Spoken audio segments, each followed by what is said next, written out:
Hi everyone, स्वागत है आप सभी लोगों का फिर से एक बार हमारे इस एसएससी 2024 प्रीलिम्स पेपर सॉल्यूशन की सीरीज में। इस वीडियो में मैं आप लोगों के साथ डिस्कस करने वाला हूं मैथ के 25 सवाल जो कि पूछे गए थे 13 सितंबर की शिफ्ट नंबर 2 में।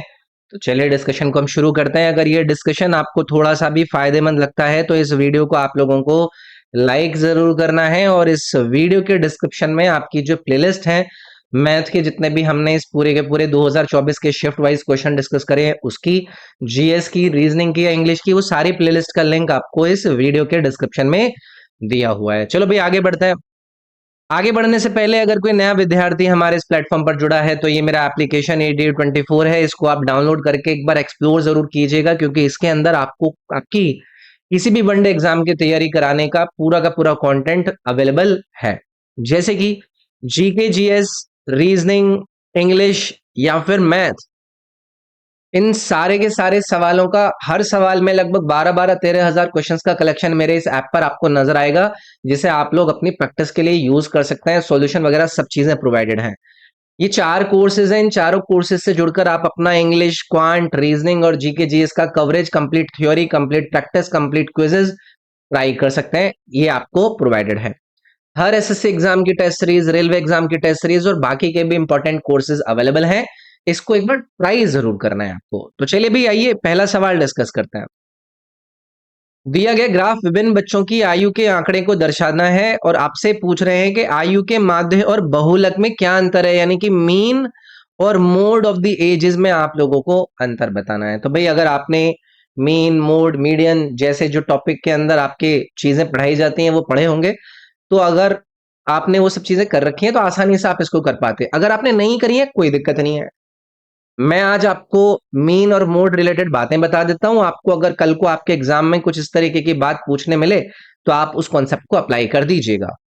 पहले आप एक बार ग्राफ की तरफ देखेंगे तो ग्राफ में आपको इन्होंने क्या दिया है कि भाई 1 साल के 20 बच्चे हैं, 2 साल के 50 बच्चे हैं, 3 साल के 70 बच्चे हैं, 4 साल के 50 बच्चे हैं और 5 साल के 20 बच्चे हैं। तो हमें अंतर किस किस के बीच में निकालना है, मीन और मोड। पहले मैं मोड की बात कर लेता हूं। मोड क्या होता है, किसी भी जो डेटा हमें दिया गया होता है उस डेटा में जो ऐसा नंबर है जो कि सबसे ज्यादा रिपीट हुआ है। तो आप लोग मुझे बताइए कि इस डेटा में सबसे ज्यादा रिपीट होने वाला डेटा कौन है। ये 3 साल की उम्र वाले जो बच्चे हैं, ये सबसे ज्यादा रिपीट करे गए हैं ना। तो आपका जो मोड यहां से बनेगा वो कितना बनेगा, वो बनेगा 3। तो इस मोड को पता लगाने में कोई परेशानी नहीं होगी। अच्छा, अब हम आ जाते हैं भाई ये मीन को निकालने में। मीन क्या होता है, ये एक प्रकार से आपको जो भी डेटा दिया गया होता है उसका एक समेशन होता है, जिसको आप टोटल नंबर ऑफ वैल्यूज से डिवाइड करके निकालते हैं। नहीं समझे, मैं बताता हूं। तो अगर आपको इस आपके डेटा का मीन निकालना है तो आपको क्या करना पड़ेगा, आपको समेशन निकालना पड़ेगा। किसका? इस केस में क्या है, जो एज दी गई है और जो नंबर ऑफ स्टूडेंट्स है, सभी उम्र का आपको समेशन निकालकर उसको किससे डिवाइड करना पड़ेगा, जो टोटल नंबर ऑफ चिल्ड्रन है उससे। तो समेशन में कैसे निकालूंगा, 1 साल के कितने बच्चे हैं, 20, तो इसका इतना हो गया। 2 साल के कितने बच्चे हैं, 50, इतना हो गया। 3 साल के कितने बच्चे हैं, 70, इतना हो गया। 4 साल के कितने बच्चे हैं, इतना हो गया। 5 साल के कितने बच्चे हैं, इतना हो गया। और डिवाइड में इसको किससे करूंगा, टोटल नंबर ऑफ चिल्ड्रन, वो कितने, 20 और 50, 70, 70 70 आपका 140, 140 और 50 190 और 20 आपका 210 से मुझे डिवाइड करना होगा। तो ये जो वैल्यू ऐसे निकालो भाई, ये कितनी आ गई, 20 आ गई। ये कितनी आ गई, 100 आ गई। ये कितनी आ गई, 210 आ गई। ये कितनी आ गई, 200 आ गई। और ये कितनी आ गई, 100 आ गई। इसको सम कर लीजिए। 100 और 200, 300, 300, 400, 500, 510, 610 और ये कितना आ गया, 630। तो 630 डिवाइडेड बाई आपको क्या करना है, 210। तो कितनी बार चला जाएगा, 3 बार चला जाएगा ना।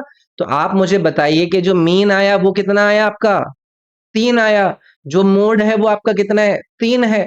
और इस 3 से आप लोगों को अंतर पूछा गया था। ऑप्शन नंबर यहां पर आपका सी निकल आता। समझ रहे हो। तो ऐसी बातें अगर आपकी कल को पूछी जाए तो तैयार रहिएगा कि हमें इसके अंदर करना क्या है। ओके, चलिए भी आगे बढ़ते हैं। अगला सवाल है, पी और क्यू 10 सेंटीमीटर की दूरी पर स्थित दो बिंदु हैं। ये पी है, ये क्यू है, इन दोनों के बीच की दूरी 10 सेंटीमीटर दी है। और आर पी क्यू पर एक बिंदु है जिससे पी आर की वैल्यू इन्होंने 6 सेंटीमीटर दी है।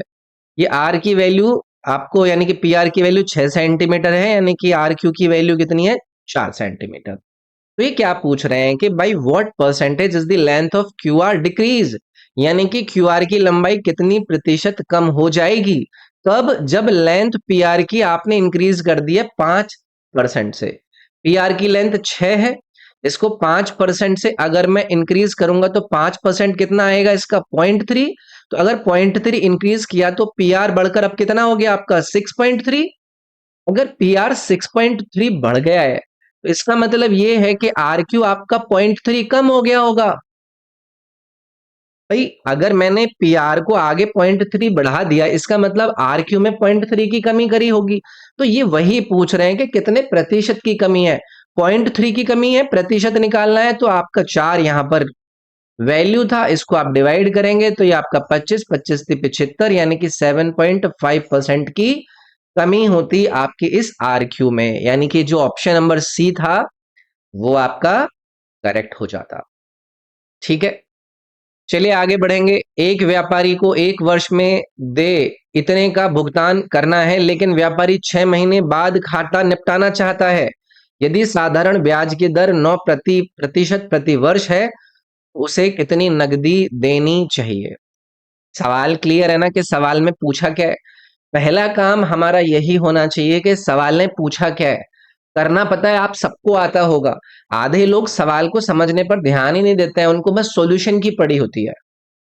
तो इन्होंने कहा कि एक ट्रेडर जो है वो ओ करता है एक मर्चेंट को इतने रुपए 1 साल में, ओ करता है यानी कि उसको इतना चुकाना है 1 साल में। तो ये क्या है, एक तरीके से अमाउंट है, समझ गए। ये अमाउंट है ना आपका, इस अमाउंट के द्वारा आप लोग ये निकालोगे कि जो आपका प्रिंसिपल है वो कितना है।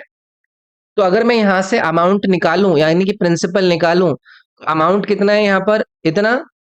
और ये किसके बराबर होता है, प्रिंसिपल प्लस जो सिंपल इंटरेस्ट है, पी इंटू, पी की वैल्यू 1 साल है, रेट की वैल्यू 9% है, डिवाइडेड बाई 100। इसको मुझे सिंप्लीफाई करना पड़ेगा, तो ये पी मैं कॉमन ले लेता हूं, 1 + 9/100। इसको और सिंप्लीफाई करूं तो ये आ गया पी 109/100, इसकी वैल्यू दी गई है आपको 9810। अब आप देखिए इस 109 से क्या ये आपका 90 बार नहीं चला जाएगा। तो पी की वैल्यू कितनी आ गई यहां से आपकी, 9000, कि भाई जो प्रिंसिपल है वो 9000 है। तो ये तो 1 साल का आपको डेटा दिया गया था, लेकिन ये जो भाई साहब है ये चाहते हैं कि 6 महीने में ही सेटल करना है। तो अगर 6 महीने में सेटल करना है तो कितना उनको देना पड़ता। तो अगर आपका ये प्रिंसिपल है तो आप इंटरेस्ट निकाल लीजिए, 6 महीने की बात हो रही है तो 1 साल में आपका, यहां पर मैं 6/12 लिखूंगा, है ना। और रेट कितना है आपका, 9% का है, डिवाइडेड बाई 100 करोगे। तो 6 से ये 2 बार चला गया, ये 2 जीरो से 2 जीरो कट गई, ये 2 से आपका 45 आ गया। और 45 की जब आप 9 में मल्टीप्लाई करते तो आपका कितना आ जाता है, 405 ना, 405 आ जाता ना भाई। तो आपने सिंपल इंटरेस्ट निकाल लिया, तो आपका प्रिंसिपल कितना है, 9000।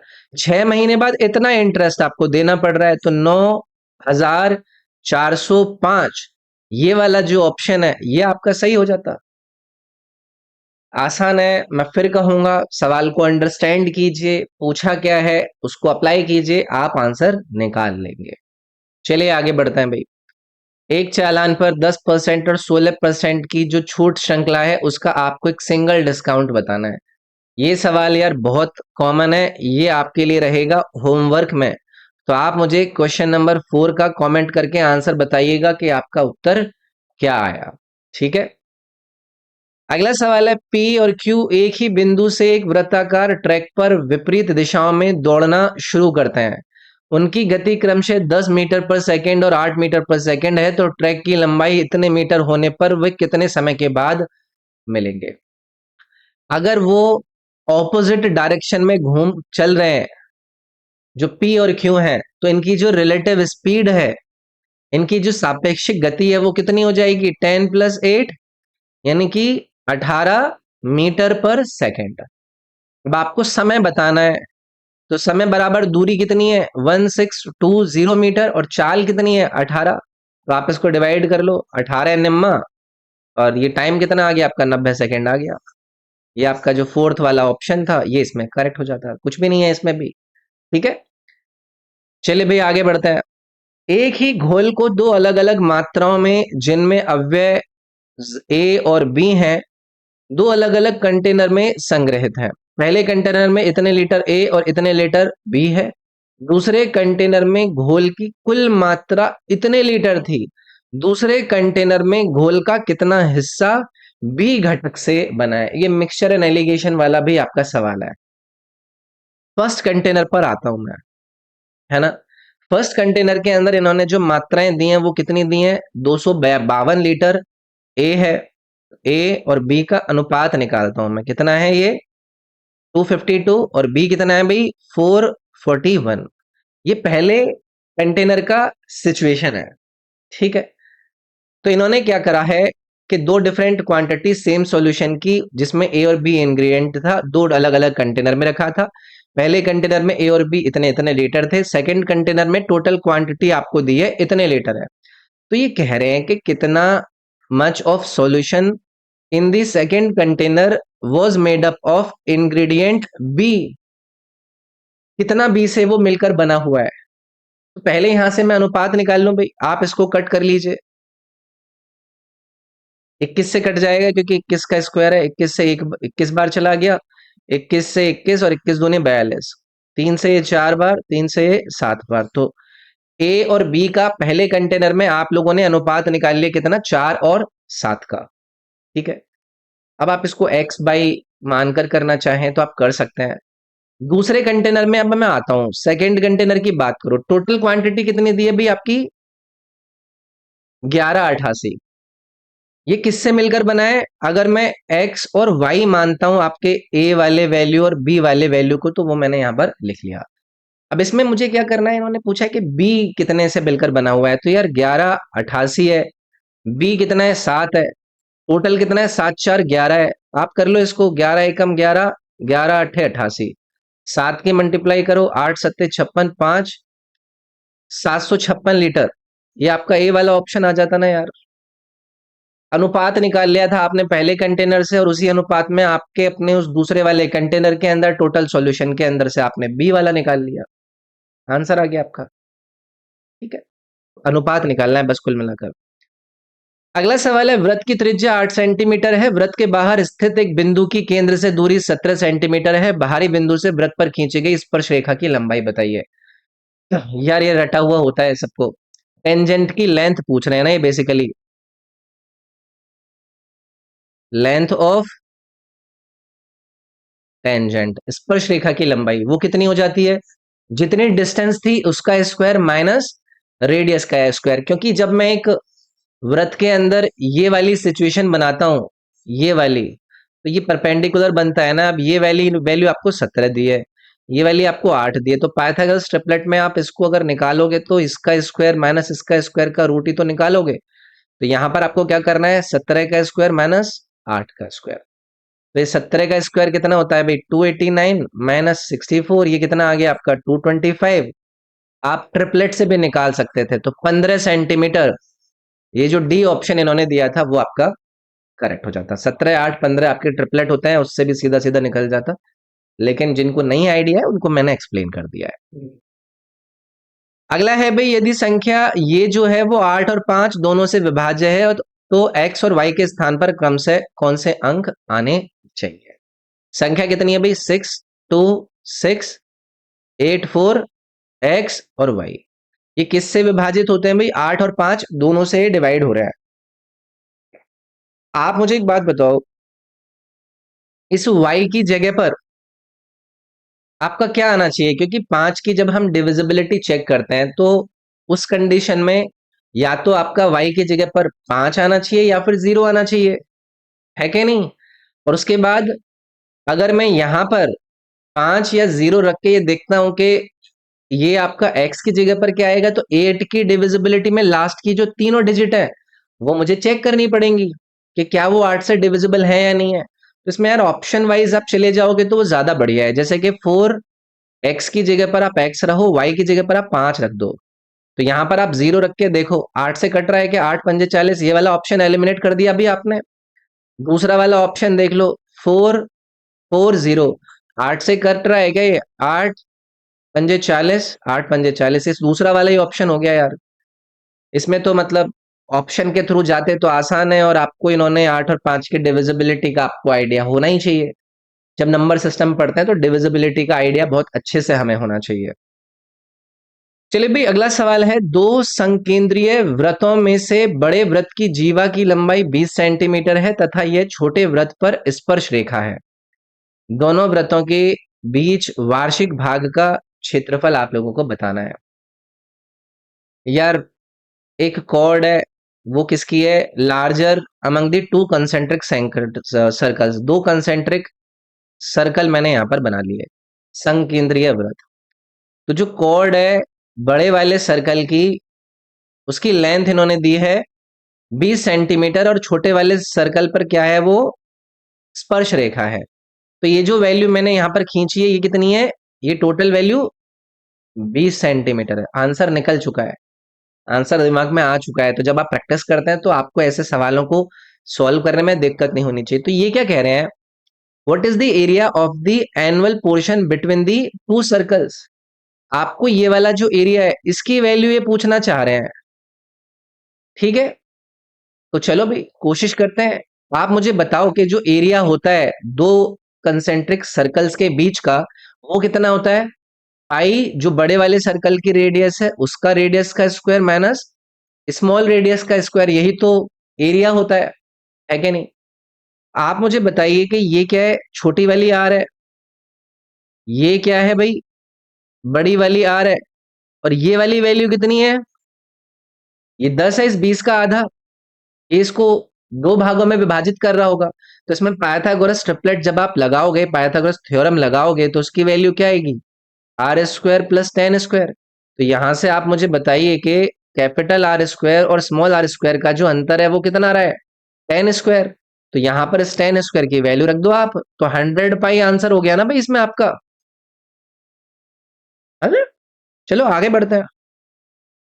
सिंपलीफाई करना है, सिंपलीफाई वाले सवाल आप लोगों को दिए जाते हैं होमवर्क में। तो आप लोगों को मुझे कमेंट में बताना है कि क्वेश्चन नंबर 10 का उत्तर आप लोगों ने कितना निकाला। अगला सवाल है जी, ये क्या कह रहे हैं? एबीसी एक समबाहु त्रिभुज है, यानी कि इक्विलेटरल ट्रायंगल है। पी क्यू आर क्रमशः भुजाओं ए बी बी सी सी ए के मध्य बिंदु है। यदि त्रिभुज एबीसी की भुजा की लंबाई 11 सेंटीमीटर है तो पी क्यू आर का क्षेत्रफल बताओ। यार आसान है, इसमें आपका आंसर निकल आना चाहिए था। आपका अगर एक इक्विलेटरल ट्रायंगल है, इसके 3 मध्य बिंदु दिए हैं, और इसका आपका ट्रायंगल ये वाला बनता है, तो इसका जो एरिया होता है ना इस छोटे वाले का, वो इस बड़े वाले ट्रायंगल का 1/4 होता है। बड़े वाले का एरिया कितना निकल आएगा? आपको पता है कि जो आपकी एरिया होती है इक्विलेटरल ट्रायंगल की, वो कितनी होती है? 3/4। और साइड का स्क्वायर, साइड इन्होंने कितनी दी है? 11, यानी कि 121। इसका मुझे क्या करना है? 1/4 करना है। ये आंसर होता है। तो 4 × 4 16, 121 √3 डिवाइडेड बाई 16, ये बी वाला जो ऑप्शन है ये करेक्ट हो जाता है इसमें। ठीक है, चलिए आगे बढ़ेंगे। ट्रिग्नोमेट्री का सवाल आया है, ये वैल्यू आपको दी है, तो साइन एक्स और कॉस एक्स के स्क्वायर का वैल्यू आपको बताना है। पहली चीज, अगर मैं इसके स्क्वायर को ओपन करूंगा तो क्या आएगा भाई आपका? Sine square x plus cos square x plus 2 sine x into cos x. इसकी वैल्यू 1 है, और ये क्या है आपका? साइन 2x का वैल्यू है। तो अगर मुझे साइन 2x की वैल्यू मिल जाए तो आंसर निकल आएगा ना। ये क्या है भाई? 10x है। तो इसको मैं क्या लिख सकता हूं? Sine x upon cos x. Sec x को क्या लिख सकते हैं? 1 upon cos x. Cos x से कॉस एक्स मिल गया, यानी कि साइन एक्स की वैल्यू उन्होंने आपको 1/2 दी है।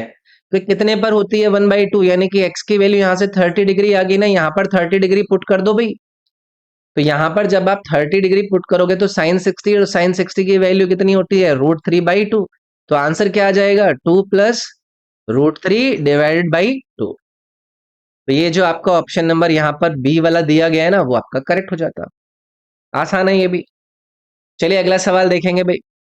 ये देखो क्या पूछ रहे हैं। Pipe can fill an empty tank in 5 minutes and another pipe can empty it in 6 minutes. दोनों पाइपों को एक साथ खोल दिया, कितना समय लगेगा एम्प्टी करने में? ए पाइप बी पाइप, ए क्या कर सकता है? भर सकता है। बी क्या कर सकता है? खाली कर सकता है। इतने इतने मिनट में। एलसीएम लेकर आप टोटल जो कैपेसिटी है वो निकाल देंगे, 30 आ गई। तो ये पर मिनट में कितना कैपेसिटी भर रहा है? 6। 30 डिवाइडेड बाई 5 यानी कि पर मिनट में 6 यूनिट भर रहा है। ये कितना खाली कर रहा है? 30 डिवाइडेड बाई 6 यानी कि ये 5 खाली कर रहा है। अब आप लोग यहाँ पर मुझे बताइए कि अगर ये दोनों एक साथ खोल दिए जाएं, ए तो 6 यूनिट हर मिनट में भर रहा है और बी हर मिनट में 5 निकाल दे रहा है। यानी कि 1 मिनट में जब दोनों मिलकर खोले गए हैं तो कितना यूनिट भरा जा रहा है? 1 यूनिट। तो आप बताइए कि 30 यूनिट जो इस टैंक की कैपेसिटी थी वो कितने मिनट में यहाँ पर भर दी जाएगी? And how much time will the empty tank be filled? हाँ तो ठीक है ना। तो 30 कैपेसिटी थी, 1 मिनट में मिलकर 1 यूनिट भर रहे हैं, यानी कि कितने मिनट लगेंगे? 30 मिनट लगेंगे ना। तो ये आपका देखो डी वाला ऑप्शन इसमें करेक्ट हो जाता। आसान है, करे होंगे आपने ऐसे सवाल भी। चलिए अगला सवाल देखते हैं। ये एक अलजेब्रिक इक्वेशन दी है, ए और बी की वैल्यू 1 दी है, तो इसकी वैल्यू ये आपसे पूछ रहे हैं। देखो यहाँ पर अगर नंबर दिया गया होता तो आप ए और बी की वैल्यू कुछ भी मानकर रख सकते थे, है ना? ऐसे कर सकते थे। अब यहाँ पर क्या है ना, आप मतलब किसी की वैल्यू 0 मानोगे तो देखो ऑप्शन आपको परेशान कर देगा। उसमें आप हाफ हाफ मान के चल सकते हैं। एक बार ट्राई करें क्या? मान लो कि भाई ये कितनी है, इसको चलो वो मान लेते हैं, हाफ हाफ नहीं करते हैं, इसको 2 मानते हैं और बी को -1 मानते हैं थोड़ी देर के लिए, है ना? इसकी जगह पर अगर मैं ए की वैल्यू पुट करूं तो वो कितना हो गया? 4। ये 1/b² यानी कि बी की वैल्यू हमने -1 मानी है, वो 1 हो गई। +2 है, ये आपका 2 इंटू -1। ये कितना हो गया भाई? 5/4 हो गया। और ये माइनस हो जाएगा, 2 से 2 कट गया, -1। तो बेसिकली वही वाली बात है, आपका कितना है यहाँ से? 1/4। तो देखो किसके अंदर 1/4 आ रहा है। यहाँ पर एक ही वैल्यू 2 रखेंगे और ये -1 रखेंगे तो ये माइनस में आएगी, ये वाला एलिमिनेट हो गया। यहाँ पर हम रखेंगे तो ये वाली वैल्यू आपकी 1/4 आ जाएगी।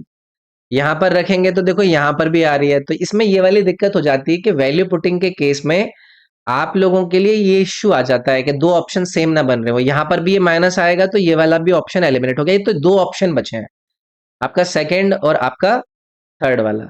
तो ऑप्शन एलिमिनेशन में कभी कभी ऐसी चीजों को लेकर फंस जाते हैं, बट कोई बात नहीं, इसको नॉर्मल तरीके से भी करा जा सकता है कि नहीं? आप इस वाले इक्वेशन को अगर देखेंगे तो इसमें आप क्या कर लो, एलसीएम ले लो। a² b² का आपका एलसीएम आ गया। ऊपर क्या आ गया आपका? ऊपर आ जाएगा आपका कितना आ जाएगा? अगर ये लिया तो आपका आ जाएगा b²। इधर कितना आ गया? a²। और इधर कितना आ गया आपका? ab। इस तरीके से सिचुएशन बनेगी, है कि नहीं? कुछ गड़बड़ तो नहीं करी है ना मैंने? एलसीएम लेना है कुल मिलाकर, अगर वो एलसीएम लेता हूँ, लेकिन ऊपर 2 भी तो है ना, तो 2ab हो गया। अब ये क्या बन गया आपका? a प्लस बी का होल स्क्वायर बन गया और नीचे आपका a² और b²। अब इसकी वैल्यू देखो इन्होंने कितनी दी है? 1 दिया ना। तो कितना आ गया भाई? ये आ गया आपका 1/a²b²। तो ये वाला जो ऑप्शन था ना आपका बी वाला, वो करेक्ट हो जाता। आप कैसे ही कर लो, ऑप्शन में वैल्यू पुटिंग करके भी आप निकाल सकते हो। ऐसा नहीं है कुछ भी वैल्यू मान करके फिर इन दोनों को सेटिस्फाई कर सकते थे। तो जो आपका मन करे वैसे कर सकते हैं, लेकिन इसको नॉर्मल एल्जेब्रिक एक्सप्रेशन को जैसे सॉल्व करते हैं उस तरीके से भी निकाला जा सकता था। साइन बी की वैल्यू दी है आपको 15-17। तो इन्होंने पूछा है कि ये जो एक्सप्रेशन है इसकी वैल्यू कितनी होगी, यानी कि कॉस बी और ब्रैकेट में है सेक बी माइनस टेन बी। तो यार इसमें हम जो ट्राइंगल्स होते हैं उसके हिसाब से इसका वैल्यू निकाल सकते हैं, है ना? तो साइन बी, मान लो कि ये वाला एंगल है, तो साइन की वैल्यू क्या होती है आपका? आपका जो परपेंडिकुलर है और आपका जो हाइपोटेनस है। ये आपको पता है ट्रिपलेट है, 17, 15 और 8। अब यहाँ पर ये जो बाकी के हैं इनको भी निकाल दो, तो कॉस बी की वैल्यू क्या हो जाएगी? बेस कितना है? 8। और आपका हाइपोटेनस कितना है? 17। सेक भी इसका उल्टा कर देंगे, 17/8 माइनस 10 भी कितना होता है आपका 15/8। तो ये बनता है, अब इसको सिंप्लीफाई कर लेंगे, 8 एलसीएम आ गया, 17 माइनस 15 कितना हो गया 2/8, यानी कि ये कितना है आपका 1/4। तो 8/17 इंटू 1/4, 4 से आपका ये 2 बार चला गया, 2/17। ये जो बी वाला ऑप्शन है ये इसमें करेक्ट हो जाता। तो आपने ट्राइंगल के जो तीनों साइड्स होते हैं उसके जो ट्रिग्नोमेट्रिक रेशियोज होते हैं उसके आधार पर इसको आप निकाल सकते थे। अगला सवाल ये पूछ रहे हैं कि भाई रमेश 36 प्रति किलो चावल बेचता है जिसे उसने 30 प्रति किलो खरीदा था। इसके अलावा वह बेचते समय 1 किलो के बजाय केवल 800 ग्राम चावल दे रहा है, तो रमेश का वास्तविक लाभ प्रतिशत कितना होगा। भाई ये चीटिंग कर रहा है ना, चीटिंग कर रहा है।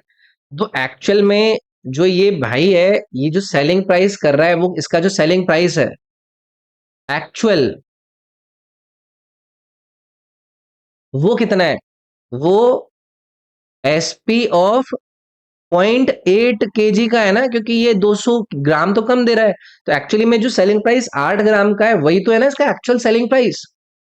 तो यहां पर अगर मैं एक्चुअल सेलिंग प्राइस निकालूं तो वो क्या हो जाएगा 36 में ये भाई उसको बेच रहा है, और अगर इसका एक्चुअल में सीपी से डिवाइड करूं तो ये आएगा इसका एक्चुअल सेलिंग प्राइस। तो आप इसको करिए भाई, ये 45 रुपीज आ जा, 45 रुपी पर केजी। अरे अरे अरे ये क्या हो गया भाई, 45 रुपी पर केजी ये आपने निकाला है इसका एक्चुअल सेलिंग प्राइस। ठीक है, तो प्रॉफिट कितने का हुआ है, उसने खरीदा कितने में था 30 में, लेकिन बेच कितने में रहा एक्चुअल में, वो कितने में बेच रहा है 45 में। तो दोनों के बीच का अंतर कितना है 15 का, और खरीदा कितने से था इसने 30 में। तो देखो ये इसका एक्चुअल प्रॉफिट है, 15 दूनी 30, 50% का प्रॉफिट कमा रहा है ये हीरो। समझ गए ना। देखो वैसे तो ये 36 पर केजी में बेच रहा है, लेकिन जब ये खुद लेकर मतलब जब दे रहा है लोगों को तो ये ना 1 किलो की जगह सिर्फ 800 ग्राम ही दे रहा है। एक्चुअली में दे कितना रहा है, ये इस 36 में भी जो एक्चुअल में इसकी जेब से जा रहा है यानी कि 0.8 उससे डिवाइड करके आपका कितना है 45, इतना है इसका एक्चुअल एसपी जितना ये दे रहा है। तो बस उसके बाद एसपी है, सीपी आपका 30 है, दोनों का अंतर 15 है, सीपी से आपने प्रॉफिट परसेंटेज निकाल लिया, 50% आ गया। ठीक है, चलिए आगे बढ़ते हैं। एक डीआई रिलेटेड सवाल है आई थिंक। तो ये क्या कह रहे हैं, ये कह रहे हैं कि what is the ratio of the total number of students studying in the physics. Physics के अंदर टोटल नंबर ऑफ स्टूडेंट्स सम करना पड़ेगा, 5 2 7 5 12, तो आपका 2 आ गया, 9 10 3 13 और 2 15, 3 7 11 और 4 15, ये टोटल नंबर ऑफ स्टूडेंट्स है जो कि फिजिक्स पढ़ रहे हैं। इसका रेशियो आपसे निकालना है that of studying in mathematics in all the 4 colleges. 4 colleges ना, तो किससे निकालना है मैथमेटिक्स से। तो इसका सम कर लो, 5 5 10 6 16, 5 9 14 15 और 5 20, 2 5 7 10 12, ये अनुपात निकालना है भी आपको, है ना। What is the ratio of the total number of students studying in physics to that of studying in mathematics and all. यार ये अनुपात निकालना है, इस अनुपात को सिंप्लीफाई कर लीजिए, आप 2 से कट करो, 7 7 6 कहां पर है, देखो ये वाला ऑप्शन होगा इसमें करेक्ट, बी वाला। ठीक है जी, ओके। अगला सवाल देखते हैं। एक वृत्त का केंद्र उसकी 50 सेंटीमीटर लंबी जीवा से 21 सेंटीमीटर लंबे लंब द्वारा जुड़ा है। वृत्त की त्रिज्या बताइए। यार एक सर्कल है, ये इसकी कॉर्ड यानी कि जीवा है, और अब जिसकी जो लेंथ है वो कितनी दी दी है 50, तो ये 25 25 दोनों भागों में डिवाइडेड है, और जो परपेंडिकुलर है वो 21 का है, तो 25 21। तो ये आपसे क्या पूछ रहे हैं, रेडियस बताने के लिए पूछ रहे हैं। तो आपको क्या करना है इसमें, आपको 25 का स्क्वायर और 21 का स्क्वायर करके ऐड करना है। तो 25 का जो स्क्वायर है वो कितना हो जाता है भाई 625, और जो 21 का हो जाता है वो 441। इसको आप सम कर लो, 6 6 और 10 66, 10 66 देखो आपका ये डी विकल्प में दिया गया है।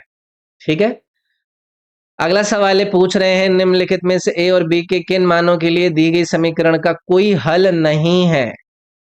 For which of the following values of A और बी, इनका कोई भी सॉल्यूशन नहीं होता है। तो देखो कभी भी एक सिस्टम ऑफ इक्वेशन जिसका कोई भी सॉल्यूशन नहीं होता है उसमें जो x और y के कोफिशिएंट्स होते हैं ना दोनों इक्वेशंस के, वो प्रोपोर्शन में होने चाहिए, लेकिन जो कांस्टेंट टर्म होता है ना वो प्रोपोर्शन में नहीं होना चाहिए।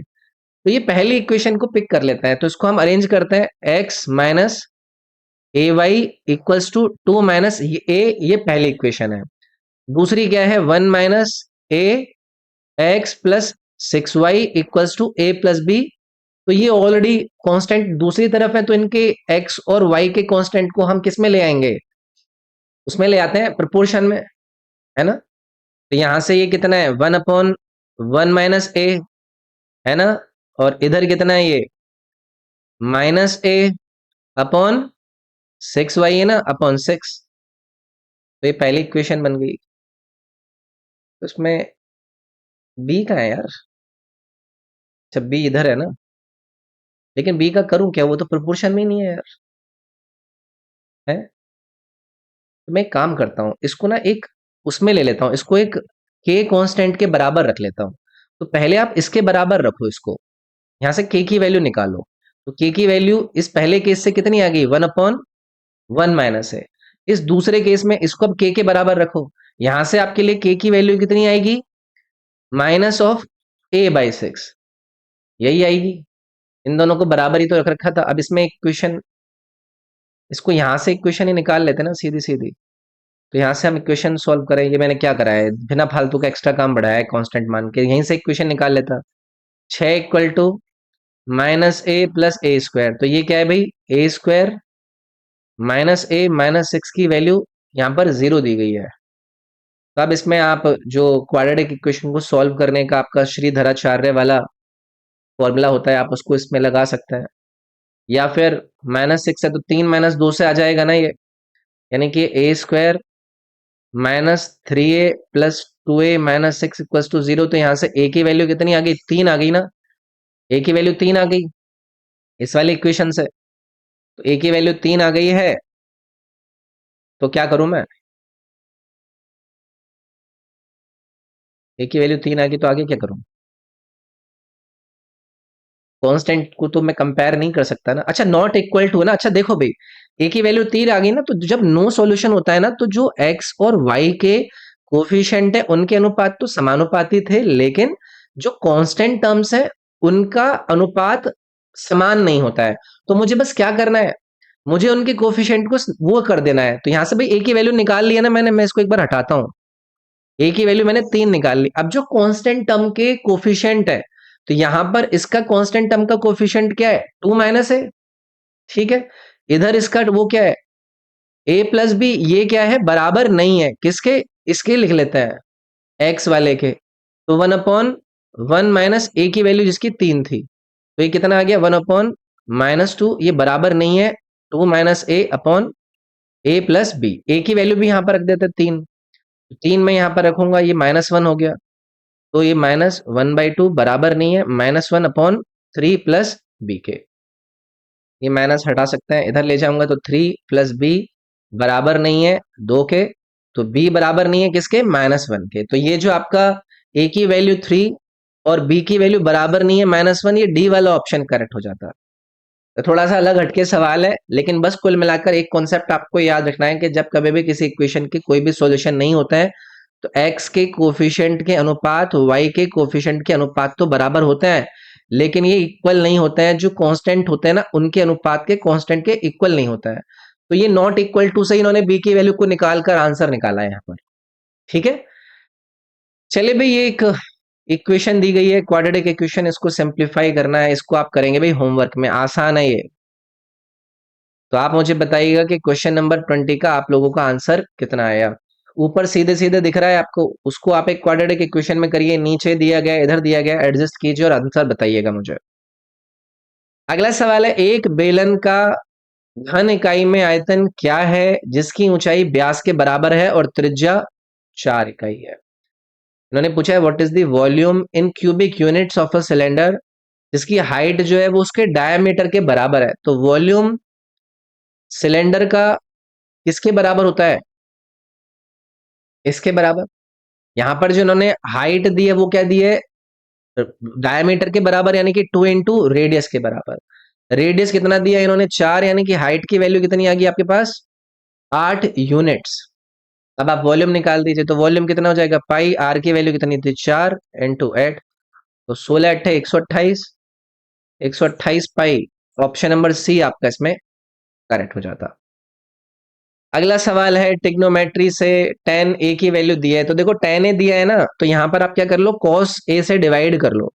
तो जब आप cos a से डिवाइड करोगे तो ये साइन अपॉन cos tan बन जाएगा, यानी कि 7 tan थीटा, नहीं a लिख देता, a दिया है ना, माइनस cos से किया तो ये -3, 7 tan a +3, और ये प्लस में 4 भी चल रहा है। ज्यादातर लोग ना इसको गलती कर देते हैं, कुछ ऐसे इन्होंने एक्स्ट्रा प्लस ऐड करके दिया होता है ना, तो उसको देखते नहीं है। तो tan a की वैल्यू रख दो भाई यहाँ पर, 5/7 रखोगे तो 7 से 7 कट जाएगा, बचेगा 5 - 3, यानी कि ऊपर तो आ गया 2, यहाँ पर 5 + 3 हो जाएगा, यानी कि नीचे आ गया 8। ये कितना बन गया भाई 1/4, प्लस 4 और करना है, तो ये कितना आ गया 17/4। या फिर आप इसको क्या लिख सकते हैं, आप इसको 1/4 भी लिख सकते हैं। ये बी वाला ऑप्शन करेक्ट हो गया इस पर। ठीक है, चलिए भाई आगे बढ़ते हैं। डीआई रिलेटेड सवाल इन्होंने पूछा है, if the batsman has scored a total of 440 runs, how many runs did he score by hitting fours. Fours वाला कौन सा है ये, और ये वाला, ये येलो वाला 30%। तो 30% आपको निकालना है यार इसका, 440 का, ये 2 जीरो कट गई, 44 की 3 में मल्टीप्लाई कर लो, 3 चौक 12, 3 चौक 12, 132 रन आ गए ना भाई, सी ऑप्शन हो जाता ना। चलिए आगे आ जाइए। फिर से एक टेबल यहाँ पर दी गई है, what is the total number of runs scored by all 4 batsman. लो भाई ये जोड़ना है आपको, total number of runs by all, तो चलो मैं जोड़ दो, 0 5 और 2 7, और 6 और 2 8, 8 और 6 14, 14 और आपका 8 कितना 22, 32 70। यार इन्होंने जोड़ने का सवाल पूछा है, बताओ। अगला सवाल देखो भाई, 250 किलोग्राम और 300 प्रति किलोग्राम मूल्य के दो प्रकार के चाय पाउडर को इतने अनुपात में दो चीजें तो है। अच्छा, तीसरी के साथ भाई, 2 वैरायटी ऑफ टी जिनका कॉस्ट आपको दिया गया है, उसको थर्ड वैरायटी पाउडर के साथ इस अनुपात में मिलाया गया है। तो पूछ रहे हैं कि थर्ड वाली जो वैरायटी की कीमत है वो कितनी है, कितने अनुपात में मिलाया है, 1:1:2 में। ठीक है भाई, ये कैसा है यार। अच्छा यही रहा ना, एवरेज ये दे रखा है ना 350, मैं सोच रहा था मिक्सचर का प्राइस तो दे देते। ये दिया है इन्होंने कि इन तीनों को इन अनुपात में मिलाने के बाद जो मिक्सचर की वर्थ है ना वो इतने रुपए पर केजी है। तो आप मुझे बताओ कि जो एवरेज इन्होंने निकाला है 350, उस 350 में मैं 4 की मल्टीप्लाई करूंगा, 1 किलोग्राम इसका मतलब 1 यूनिट इसका, 1 यूनिट इसका, 2 यूनिट इसका, यानी कि ये जो 4 यूनिट है, ये इसका टोटल सम निकालने के लिए 4 से मल्टीप्लाई करनी पड़ती भाई मेरे को, यानी कि टोटल आ गया आपका ये 1400। ये 1400 किसके बराबर है, ये 1400 बराबर था 250 इंटू 1, यानी कि 250, 300 इंटू 1, यानी कि 300, प्लस तीसरी वैरायटी इंटू 2, यानी कि 2x।